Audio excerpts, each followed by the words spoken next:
dear friend and my flashlight.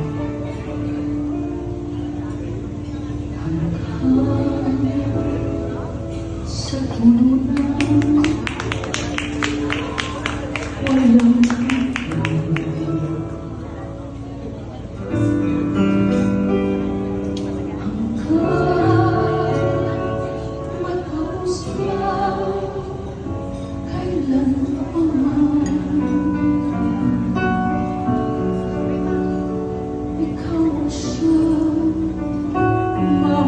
walang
marami, gano'n na po katagal.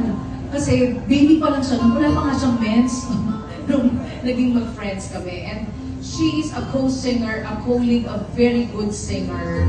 And she is the wife and the daughter-in-law of Mami Ka, ayan, si Jeffrey Santos po. Balihipag po siya ni Miss Julian Santos. And I'm so proud to introduce her. She's here tonight, Miss Ina Santos.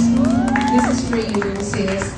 And alam niyo po, pangit po sa aming mga singers, yung tinatawag kami na hindi kami ready. We don't like that. Yung tipong nakaupo kami, nag-enjoy kami, we're having fun, and then tatawagin kami sa stage to sing, or to render a song, or to jump. We hate that. Pero alam niyo po, itong si Ina, may konsensya yan.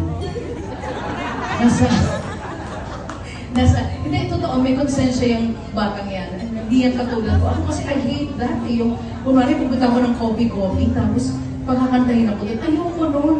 Pero si Ina, mabait na bata yan.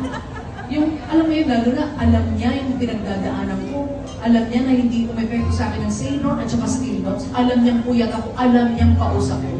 So, pag naawa yan si Ina, ibang klase, mother or perpetual helping niya. So ngayon, kakantahin ko to, pag nakita niya nahirapan ako, tutulungan ako niya, may konsensya yan. Diba? Diba?